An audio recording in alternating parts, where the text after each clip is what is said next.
ಪರ್ವತ ಪುರುಷ ಪ್ರೊಫೆಸರ್ ಗಂಭೀರ್ ಸಿಂಗ್ ಯಾನ್ಸಾನ್, ಪದ್ಮಶ್ರೀ 2026, 86 ವರ್ಷದ ಯುವಕ, ಅಂತಾರಾಷ್ಟ್ರೀಯ ಖ್ಯಾತಿಯ ಶಿಕ್ಷಣ ತಜ್ಞ ಮತ್ತು ವಿದ್ವಾಂಸರಾಗಿ ಅನೇಕ ವಿಷಯಗಳನ್ನು ಸಾಧಿಸಿದ ಪರ್ವತ ಪ್ರದೇಶದ ಮೊದಲಿಗರು.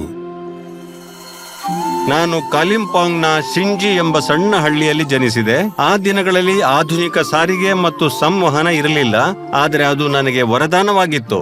ನಾವು ಸುತ್ತಮುತ್ತಲಿನ ಪ್ರಕೃತಿಯೊಂದಿಗೆ ಸಂಪೂರ್ಣ ಸಾಮರಸ್ಯದಿಂದ ಬದುಕುತ್ತಿದ್ದೆವು. ಅವರ ಹೆತ್ತವರ ಕನಸೆಂದರೆ ತಮ್ಮ ಮಕ್ಕಳನ್ನು ಆಧುನಿಕ ಶಿಕ್ಷಣ ಮತ್ತು ಉನ್ನತ ಪದವಿಯೊಂದಿಗೆ ಸಬಲೀಕರಿಸುವುದಾಗಿತ್ತು. ಸಸ್ಯಶಾಸ್ತ್ರದಲ್ಲಿ MSc ಪದವಿ ಪಡೆಯಲು ಮನೆಯನ್ನು ಬಿಟ್ಟು ಉತ್ತರ ಬಂಗಾಳ ವಿಶ್ವವಿದ್ಯಾಲಯಕ್ಕೆ ಹೋಗಬೇಕಾಯಿತು ಮತ್ತು ಸ್ವಲ್ಪ ಸಮಯದ ನಂತರ ಅದೇ ವಿಷಯದಲ್ಲಿ PhD ಮಾಡಲು ಕೋಲ್ಕತ್ತಾ ವಿಶ್ವವಿದ್ಯಾಲಯಕ್ಕೆ ಹೋಗಬೇಕಾಯಿತು. 1962ರಿಂದ 64ರ ಅವಧಿಯಲ್ಲಿ ಅವರು ಡಾರ್ಜಿಲಿಂಗ್ ಸರ್ಕಾರಿ ಕಾಲೇಜಿನಲ್ಲಿ ಜೈವಿಕ ವಿಜ್ಞಾನದಲ್ಲಿ MSc ಮತ್ತು PhD ಆರಂಭಿಸಲು ಸಹಾಯ ಮಾಡಿದರು. ಹಾಗಾಗಿ ಆ ಪ್ರದೇಶದಲ್ಲಿ ಉನ್ನತ ಶಿಕ್ಷಣ ಸಲೀಸಾಗಿ ದೊರೆಯಿತು. ನಾನು ಅಮೆರಿಕಕ್ಕೆ ಭೇಟಿ ನೀಡಿದ ಸಮಯದಲ್ಲಿ ನಮ್ಮ ಶಿಕ್ಷಣ ವ್ಯವಸ್ಥೆಯಲ್ಲಿ ಸುಧಾರಿಸುವ ಕ್ಷೇತ್ರಗಳನ್ನು ಗುರುತಿಸಲು ಸಾಧ್ಯವಾಯಿತು. ನಮ್ಮ ಜನರು ಸೇರಿರುವಲ್ಲಿ ಅವರಿಗನುಗುಣವಾಗಿ ಶಿಕ್ಷಣ ನೀಡಲು ಬಯಸಿದ್ದೆ. ಡಾರ್ಜಿಲಿಂಗ್ ಬೆಟ್ಟ ಪ್ರದೇಶದಲ್ಲಿ ನಾನು ಪ್ರಾರಂಭಿಸಿದ ಅರಣ್ಯ ಸಂರಕ್ಷಣಾ ಆಂದೋಲನದಲ್ಲಿ ಹಿಮಾಲಯವನ್ನು ಉಳಿಸುವುದೆಂದರೆ ಭಾರತವನ್ನು ಉಳಿಸಿದ ಹಾಗೆ ಅಂತ ಹೇಳಿದ್ದೆ. ಭಾರತ ಸರ್ಕಾರಕ್ಕೂ ವಿನಂತಿಸಿದ್ದೆ, ಪೂರ್ವ ಹಿಮಾಲಯದಲ್ಲಿರುವ 2 ರಾಷ್ಟ್ರೀಯ ಉದ್ಯಾನವನಗಳಾದ ಸಿಂಗಲೀಲಾ ರಾಷ್ಟ್ರೀಯ ಉದ್ಯಾನವನ ಮತ್ತು ನಿಯೋರ ಕಣಿವೆ ರಾಷ್ಟ್ರೀಯ ಉದ್ಯಾನವನಗಳನ್ನು ಜೀವಗೋಳ ಮೀಸಲು ಪ್ರದೇಶಗಳಾಗಿ ಘೋಷಿಸುವಲ್ಲಿ ಯಶಸ್ವಿಯಾಗಿದ್ದೇವೆ.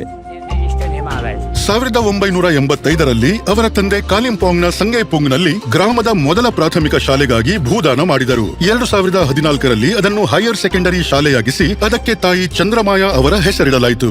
ಎಂದು ನಾನು ನನ್ನ ಹೆತ್ತವರು ಮತ್ತು ನನ್ನ ಅನೇಕ ಒಡ ಹುಟ್ಟಿದವರನ್ನು ನೆನಪಿಸಿಕೊಂಡು ದುಃಖಿತನಾಗಿದ್ದೇನೆ. ಯಾಕೆಂದ್ರೆ ಅವರು ಇಂದು ನಾನು ಈ ಪ್ರಶಸ್ತಿ ಸ್ವೀಕರಿಸುವುದನ್ನು ನೋಡಲು ಸಾಧ್ಯವಾಗಲಿಲ್ವಲ್ಲ ಅಂತ.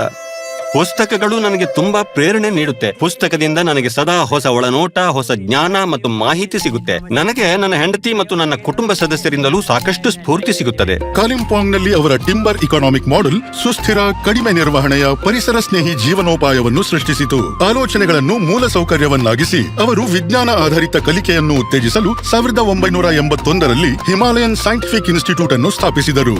ನಮ್ಮ ಸುತ್ತಮುತ್ತಲಿರುವ ಈ ಎಲ್ಲ ಮರಗಳನ್ನು ನೋಡ್ತಿದ್ದೀರಲ್ಲ, ಈ ಪರಿಸರ ಇದೆಲ್ಲವೂ ಪ್ರೊಫೆಸರ್ GS ಯಾನ್ಸಾನ್ ಅವರ ಕೊಡುಗೆಯಾಗಿದೆ. ಪ್ರೊಫೆಸರ್ GS ಯಾನ್ಸಾನ್ ಅವರು 12 ಗಂಟೆಗಳವರೆಗೆ ಅಧ್ಯಯನ ಮಾಡಿ ನಂತರ 3 ಗಂಟೆಗಳ ಕಾಲ ವಿಶ್ರಾಂತಿ ತಗೊಂಡು ನಂತರ ಕಾಲಿಂಪಾಂಗ್ ಸುಮಿಯಲ್ಲಿ ಅಧ್ಯಯನ ಮಾಡಲು ಕಾಲಿಂಪಾಂಗ್ಗೆ ಪ್ರಯಾಣಿಸುತ್ತಿದ್ರು.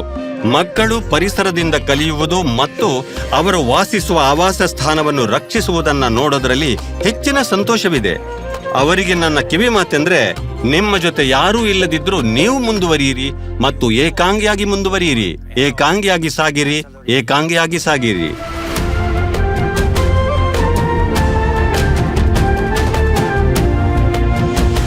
ಪ್ರೊಫೆಸರ್ ಗಂಭೀರ್ ಸಿಂಗ್ ಯಾನ್ಸಾನ್, ಪದ್ಮಶ್ರೀ 2026. ಕೋಟಿ ಕೋಟಿ ನಮಸ್ಕಾರ.